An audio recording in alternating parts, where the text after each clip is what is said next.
Hey beautiful soul, welcome to an Astrological Zen-ergy video where I talk about some of the planetary energies that can be impacting your life and some ways that can help you keep your Zen while riding the waves of that energy.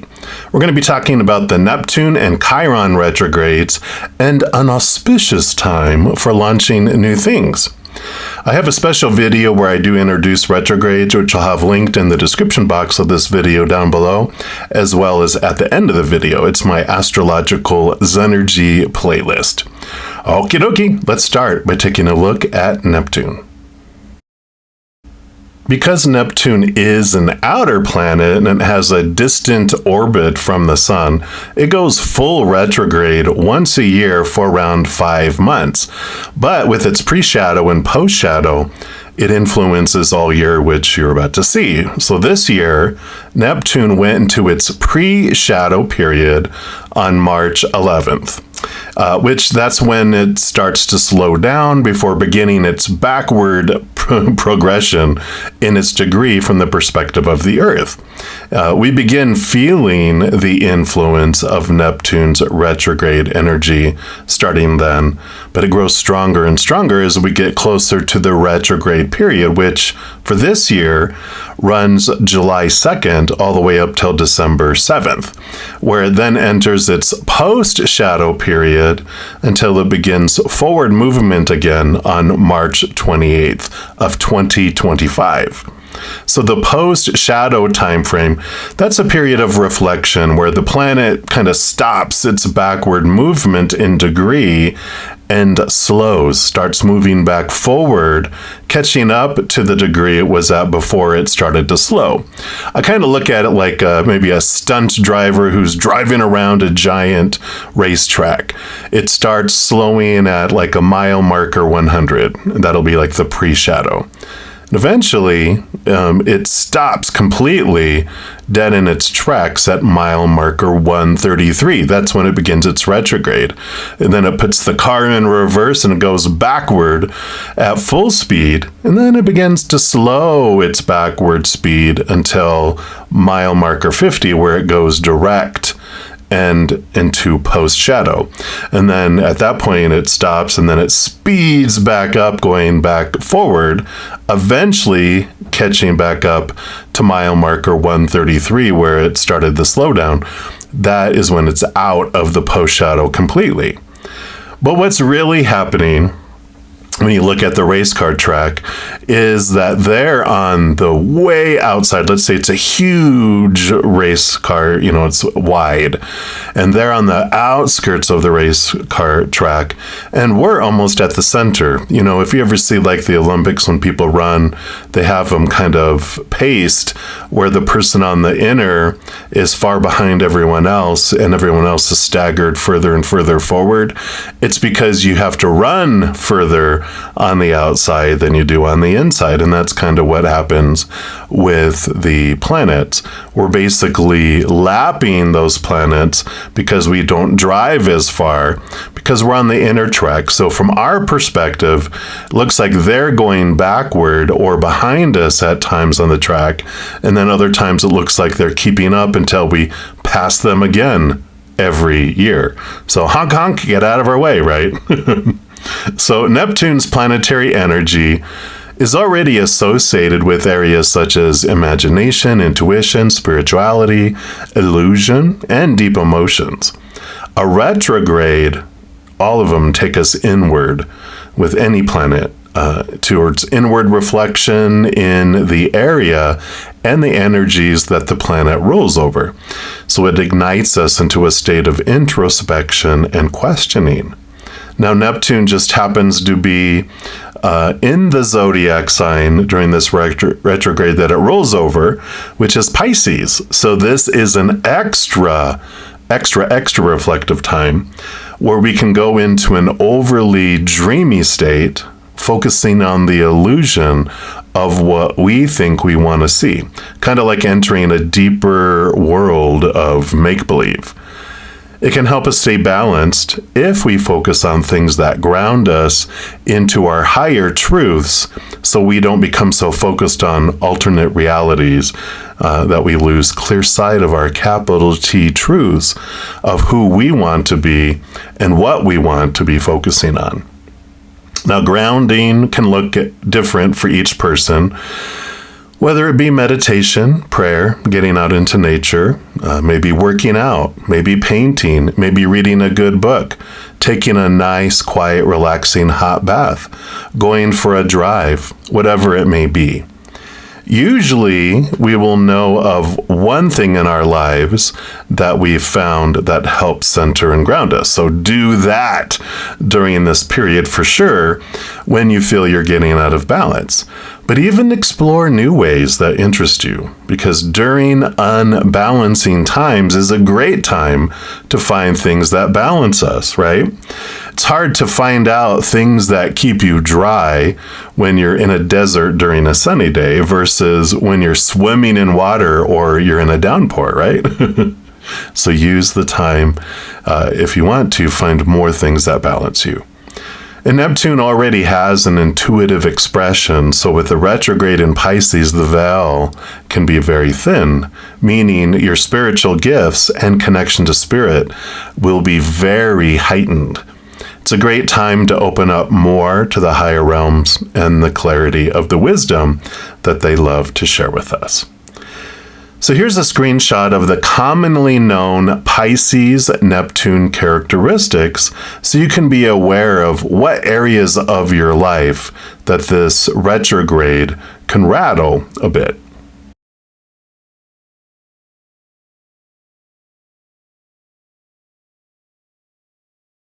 And if you need more time looking at that, of course, you can always hit pause and take a screenshot of that if you'd like.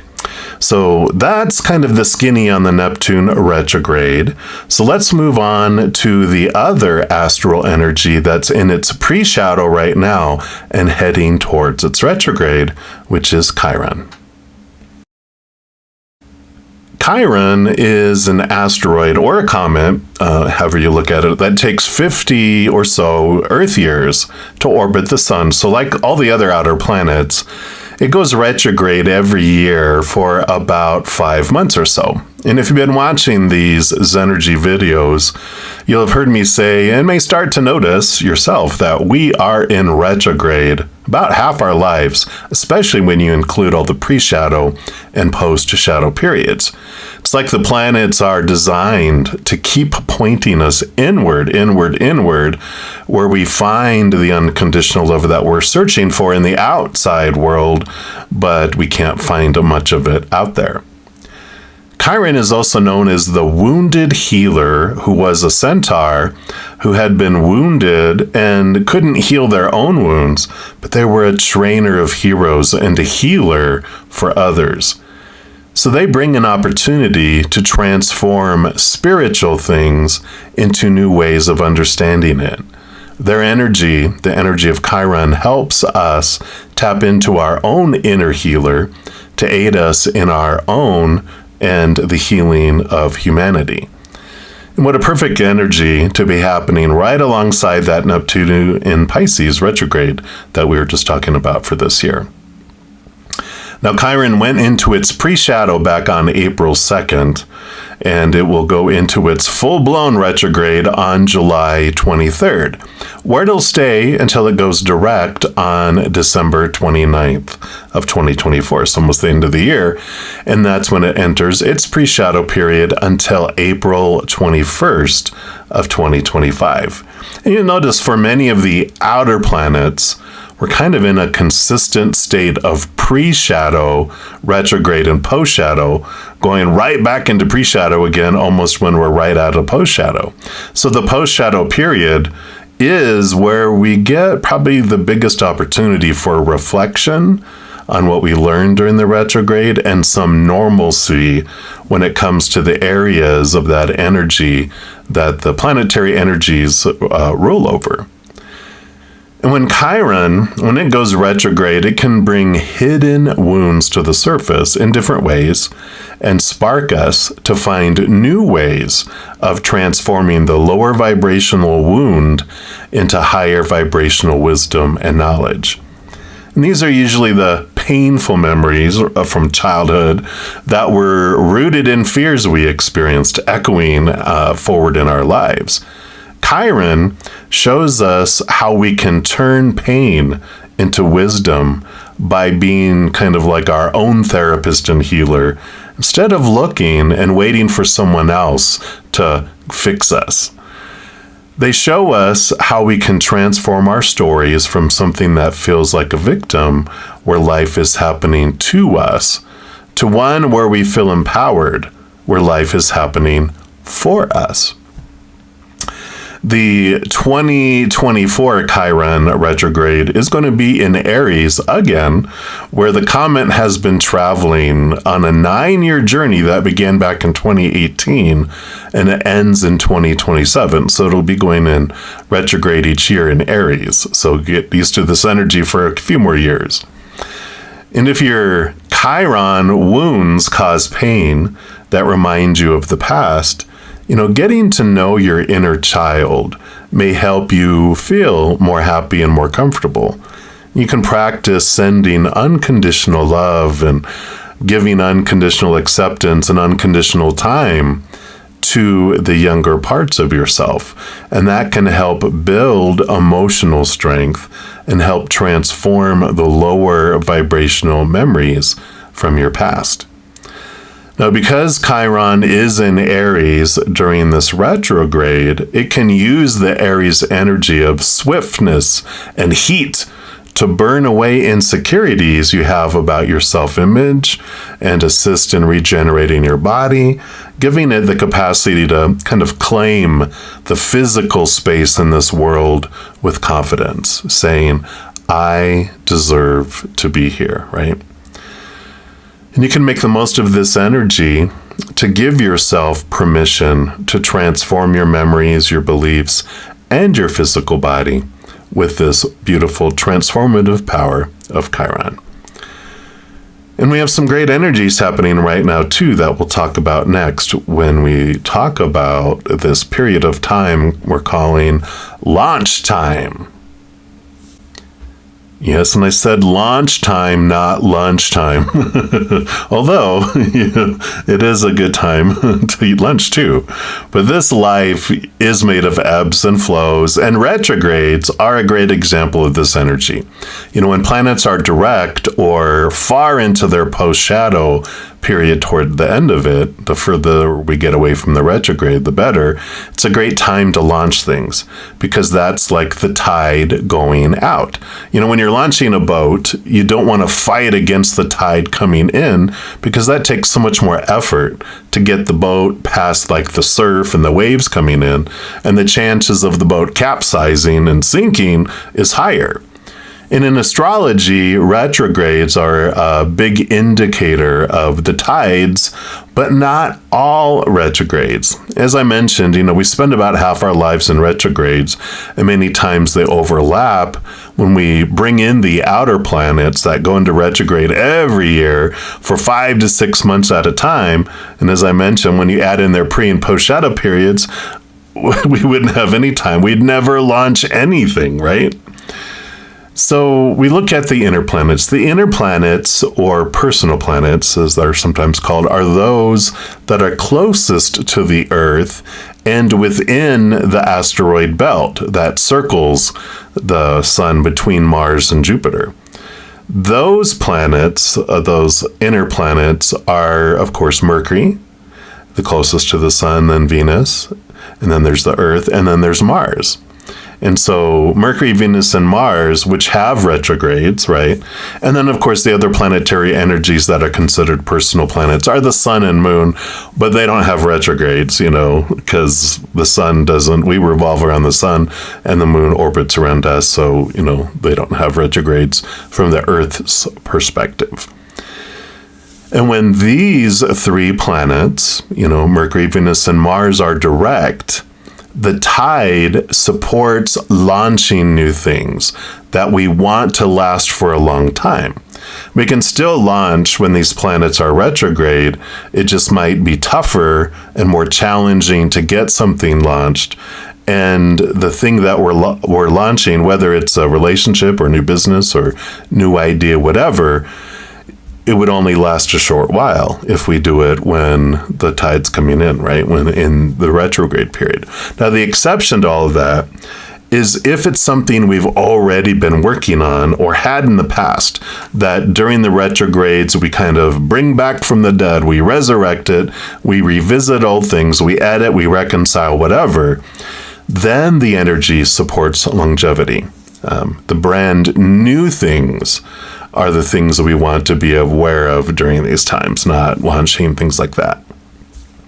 So right now, from May 14th of 2024 through July 16th of 2024, we've got a couple months where it's a great launching period because all those inner planets are direct, encouraging us to launch those new things, right? Woo, woo, let's go, let's go. So it's a great time to be aware of those, and then also be aware of all those external retrograde planets that will be influencing us. You know, something that, just thinking about this Neptune Pisces, if we can ground ourselves, we can really get in tune with spirit and find out what our capital T truth is about what we're truly wanting to do. What's our true dream? Not a dream that other people have given us, but what's our true dream, our high heart's dream. It's a good time to plan and launch something, just get something going. And then you can always continue to revise and edit through all the retrogrades, but it's a great time to launch. So there you go. Well, that's it for now. I hope this information on planetary energy changes helps you be aware of the astrological weather and can help you in maintaining your Zen as much as possible during those times. And if you have any questions or even ways that help you with this energy or any additional knowledge that you want to share regarding this content, I'd love to hear from you. We can all help each other with tools that aid us in surfing the emotional energy and learning from each other. So you can either comment on the video down below, feel free to do that, or you can also send me an email to me at my email address, which is bradazen@gmail.com. All right, until next time, remember every second of every day of your life that you are eternally and unconditionally loved by the Mother and the Father of all things, our Creator. And of course, I love you too. So hang in there. Take care of you. We'll see you soon.